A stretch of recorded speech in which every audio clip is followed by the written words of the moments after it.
অভিযোগে হেফাজত নেতা জুনায়েদ বাবুনগরী, মামুনুল হক ও মুফতি ফয়জুল্লাহর বিরুদ্ধে কাল মামলা করবেন মুক্তিযুদ্ধ মঞ্চের নেতারা। সকালে ঢাকা চিফ মেট্রোপলিটন ম্যাজিস্ট্রেট আদালতে মামলা করতে গিয়েও তথ্য স্বল্পতার কারণে মামলা করেননি তারা। এদিকে মামলার অনুমতির জন্য স্বরাষ্ট্রমন্ত্রীর সাথে দেখা করেছেন সুপ্রিম কোর্টের কয়েকজন আইনজীবী। বিস্তারিত জানাচ্ছেন সাইদুল ইসলাম।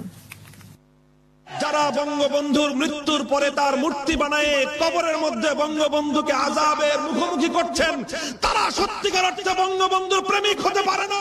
জাতির পিতা বঙ্গবন্ধু শেখ মুজিবুর রহমানের ভাস্কর্য নির্মাণ নিয়ে মামুনুল হক ও ফয়জুল্লাহর ঔদ্ধত্যপূর্ণ বক্তব্যের প্রতিবাদে সারা দেশ উত্তাল। বঙ্গবন্ধুর বিরুদ্ধে কথা বলবেন আর আমরা কাউকে চুমা দিব, এটা হয় না। বঙ্গবন্ধুর ভাস্কর্য ভাঙবেন, আপনাদের হাত কিন্তু ভেঙে গুড়িয়ে দেব। সংবিধান ও রাষ্ট্রবিরোধী অবস্থানের জন্য তাদের বিরুদ্ধে রাষ্ট্রদ্রোহ মামলা করার ঘোষণা দেয় মুক্তিযুদ্ধ মঞ্চ। বিভিন্ন সময়ে বঙ্গবন্ধুকে অবমাননা এবং সংবিধান পরিপন্থী নানা বক্তব্য দিচ্ছে মামুনুল রাম। সংবিধান লঙ্ঘনের দায়ে তাদের বিরুদ্ধে রাষ্ট্রদ্রোহ মামলা করার কথা জানায় মুক্তিযুদ্ধ মঞ্চের নেতারা।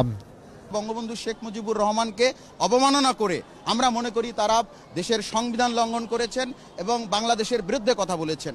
আমরা বলছি যে এখানে আসামিরা যারা আছেন তারা বিভিন্ন জায়গায় তাদের ধর্মীয় লেবাস ব্যবহার করে বিভিন্ন সভা সমিতিতে তাদের অনুসারীদেরকে উস্কানিমূলক বক্তব্য দিয়ে বাংলাদেশের সার্বভৌমত্ব এবং আইন বলে প্রতিষ্ঠিত সরকারের বিরুদ্ধে ঘৃণা এবং বিদ্বেষ ছড়িয়ে দেশের মধ্যে একটি অরাজক পরিস্থিতি সৃষ্টি করে সরকার উৎখাতের ষড়যন্ত্রে লিপ্ত আছে। এদিকে মামলা করার অনুমতির জন্য সচিবালয়ে স্বরাষ্ট্রমন্ত্রীর সাথে দেখা করেছেন সুপ্রিম কোর্টের কিছু আইনজীবী। বঙ্গবন্ধু ভাস্কর্য ভাঙ্গা মানে আমাদের সংবিধানকে ভুলুণ্ঠিত করা এবং এটা একটা দেশদ্রোহী কাজ। আমি সেই জন্য রাষ্ট্রদ্রোহী মামলা করার জন্য সরকারের আবেদন করেছি, স্বরাষ্ট্র মন্ত্রণালয়ে আবেদন করেছি। আইনজীবীরা বলেন মৌলবাদের আস্ফালন এখনই রোধ করা দরকার।